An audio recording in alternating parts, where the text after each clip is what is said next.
में तो दौरे को लेकर काफी जो है टिप्पणी की जा रही है। नहीं, कोई टिप्पणी नहीं है कि आप लोग तो टिप्पणी करना छोड़ दीजिए। उद्धव जी 3 दिन दिल्ली में थे, इंडिया ब्लॉक की मीटिंग में शामिल हुए।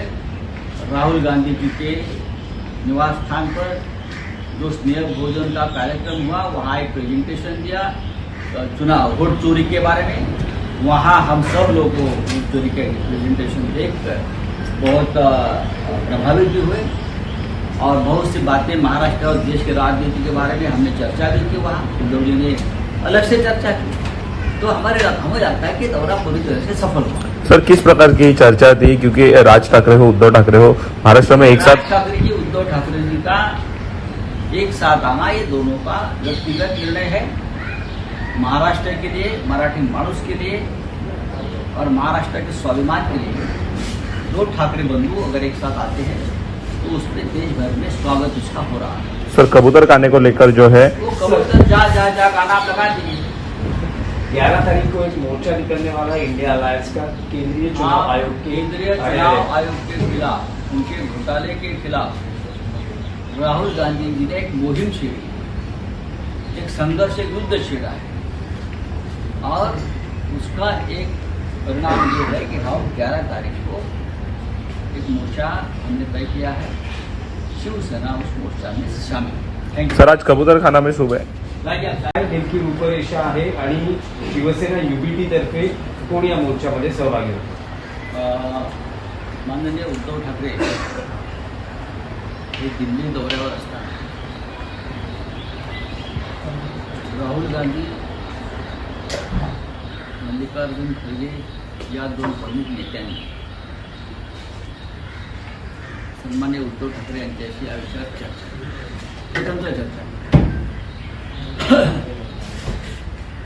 आणि निवडणूक आयोगाच्या घोटाळ्याविरुद्ध लढाई अधिक तीव्र करावी असं दोन्ही नेत्यांचं मत झालं। राहुल गांधी यांनी निवडणूक आयोगाचे घोटाळे काढण्याची मोहीम सुरूच ठेवली आहे। त्याच्यामुळे भारतीय जनता पक्षाच्या मेंदूतली जी चीप आहे ती डिस्टर्ब झाली। आमची चीप बरोबर 11 तारखेला निवडणूक आयोगावर सर्व पक्षीय मोर्चा, इंडिया ब्लॉक हे काढण्याचं नक्की झालं आणि शिवसेनेचे सर्व खासदार त्या मोर्चामध्ये सहभागी झाले। सगळ्याच पक्षांचे इतर प्रमुख पदाधिकारी हे त्या मोर्चामध्ये सहभागी हे ठरले। रावसाहेब, उद्धव ठाकरे 3 दिवस दिल्लीत होते, इंडिया आघाडीच्या बैठकीतही ते उपस्थित होते आणि राहुल गांधींशी त्यांची 35 मिनिटं वेगळी बैठक झाली। अपेक्षित आहे की महाराष्ट्राच्या राजकारणावर चर्चा झाली असणार। काय नेमकं या बैठकीत? उद्धव ठाकरे हे 3 दिवस दिल्ली मुक्कामी होते आणि त्यांना श्री राहुल गांधी यांनी आग्रहाचं निमंत्रण दिलं की आपको आना ही पडेगा, खूप फॅमिली आणावं। आम्ही तो होतो, त्यानुसार उद्धवजी आले। त्या राहुल गांधींनी जे प्रेझेंटेशन दाखवलं तिथे, खरं म्हणजे दुपारी ते प्रेझेंटेशन झालं होतं राहुल गांधी निवडणुकीतल्या त्या मतदार याद्यांतल्या घोटाळ्यासाठी। पण आदित्य ठाकरे यांनी राहुल गांधींना विनंती केली की पुन्हा एकदा आम्हाला हे प्रेझेंटेशन तुम्ही त्या ठिकाणी दाखवा।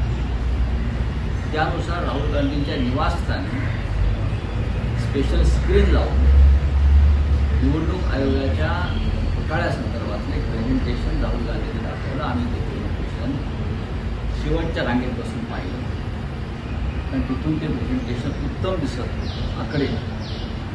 आम्ही ते मस्तपैकी आम्ही एक शेवटची रांग पकडली सगळ्यांनी, ज्यांना ते समजून घ्यायचं होतं प्रेझेंटेशन अगदी डोळ्यात। आम्ही ते सगळ्यांनी अगदी व्यवस्थित सिनेमाला, उत्तम सिनेमा पाहताना आपण शेवटच्या रांगेची तिकीट घेतो महाग आणि बस त्या पद्धतीनं आम्ही तिथे बसलो सगळे। पवार पण आमच्या समोर होते आणि ते आम्ही पाहिल्यावर तिथे आम्ही एकत्र भोजन झालं।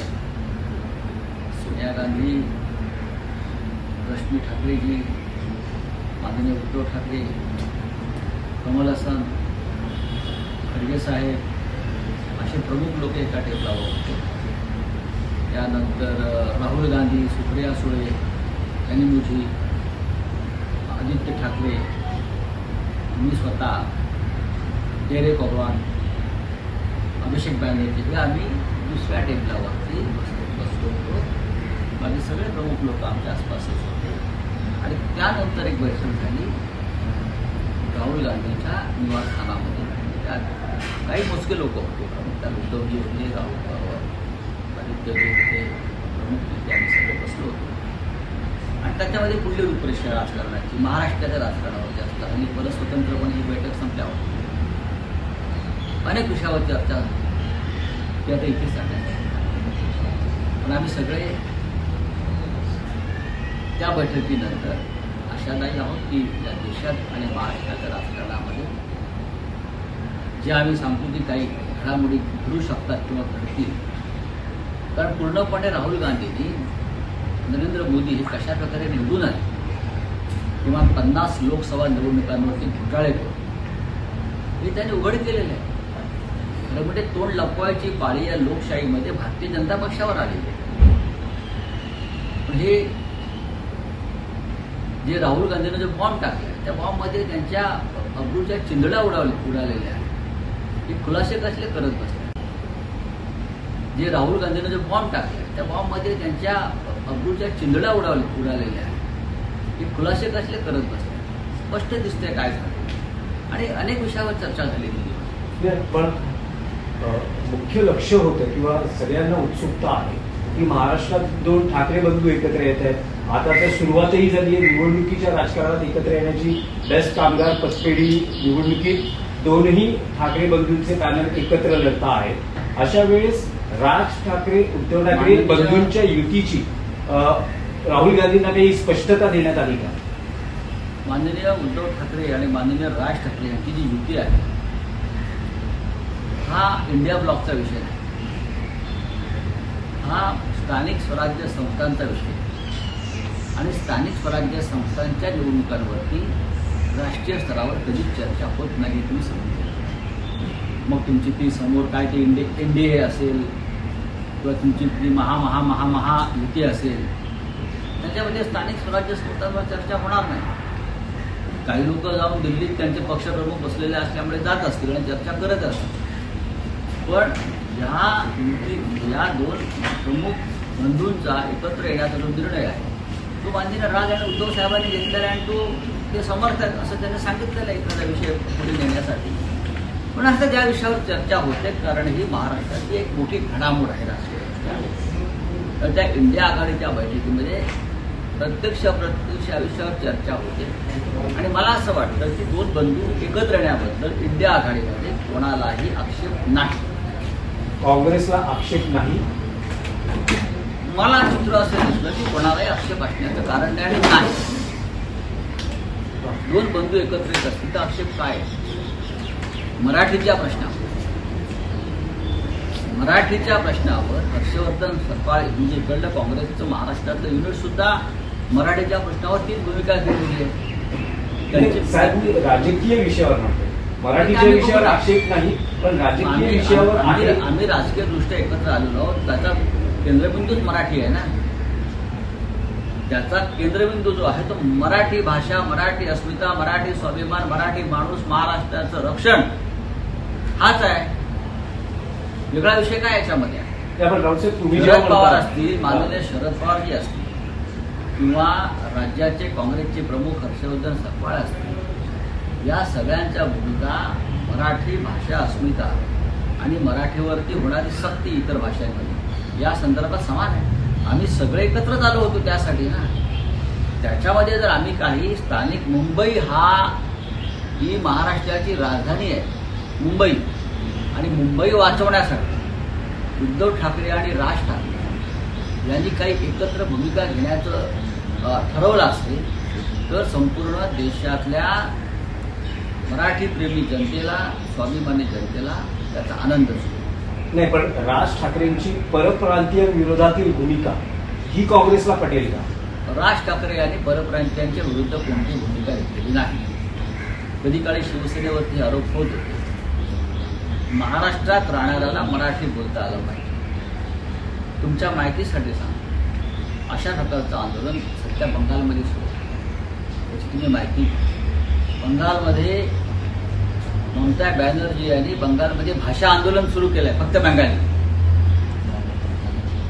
तामिळनाडूमध्ये दक्षिणेत हेच आंदोलन सुरू आहे. तुम्ही मराठी आणि महाराष्ट्रावरच का आक्षेप घेताय? आम्ही मराठी बोलतोय म्हणून का मराठी बोला असं सांगतोय म्हणून? मराठी बोलणार नाही असं जेव्हा सांगितलं जातं महाराष्ट्रात, तेव्हा त्यांच्या विरुद्ध लोकांचा रागाचा भडका उडतो आणि तो स्वाभाविक आहे. नाही पण रावसाहेब, उद्धव ठाकरेंचं दिल्लीतलं एक विधान ज्यात ते असं म्हणत आहेत की दोन बंधू एकत्र यायला त्यांचे ते समर्थ आहेत, तिसऱ्या कोणाची गरज नाही. बरोबर आहे. पण अशा राजकारणात आपले जे जुने मित्रपक्ष आहेत, नव्या मित्राला सोबत घेताना जुन्या मित्रांनाही विश्वासात घेणं, हे शिवसेना उद्धव बाळासाहेब ठाकरेंना म्हणजे हे पटत नाही का? किंवा काही आवश्यकता वाटत नाही का? सगळ्यांशी चर्चा करतो, आम्ही सगळ्यांशी चर्चा करतो.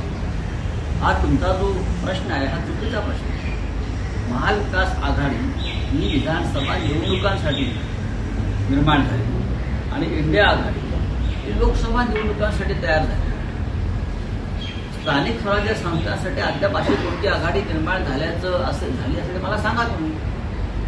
प्रत्येक महानगरपालिका जिल्हा परिषदेच्या क्षेत्रामध्ये स्थानिक आघाड्या निर्माण होत असतात. की दोन बंधू एकत्र यायला त्यांचे ते समर्थ आहेत, तिसऱ्या कोणाची गरज नाही. बरोबर आहे. पण अशा राजकारणात आपले जे जुने मित्रपक्ष आहेत, नव्या मित्राला सोबत घेताना जुन्या मित्रांनाही विश्वासात घेणं, हे शिवसेना उद्धव बाळासाहेब ठाकरेंना म्हणजे हे पटत नाही का? किंवा काही आवश्यकता वाटत नाही का? सगळ्यांशी चर्चा करतो, आम्ही सगळ्यांशी चर्चा करतो.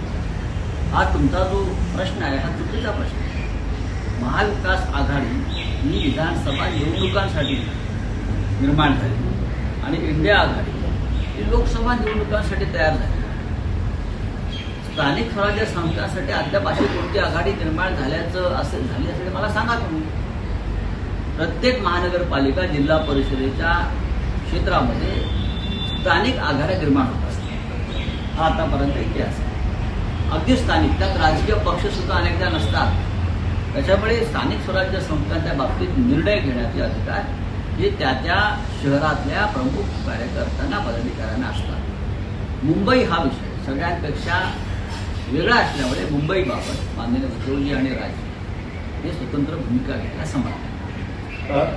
तुम्ही उद्धव ठाकरेंच्या दिल्ली दौऱ्याविषयी आणि ते जे प्रेझेंटेशन आहे त्याविषयी सांगितलं, ते ज्या ठिकाणी बसले त्याबद्दल तुम्ही म्हणालात. पण त्यांना जे स्थान देण्यात आलं किंवा त्या ज्या ठिकाणी ते बसले त्यावरून आता आरोप प्रत्यारोप सुरू आहेत. फडणवीस असं म्हणतायत की जेव्हा उद्धव ठाकरे आमच्या सोबत होते त्यावेळेस आमच्या नेत्यांपेक्षाही त्यांना सन्मानाची, मानाची वागणूक देवेंद्र फडणवीसांनी आम्हाला अक्कल शिकवण्याची गरज नाही आणि एवढा पुळका दाखवण्याचं कारण नाही. एक लक्षात ठेवा.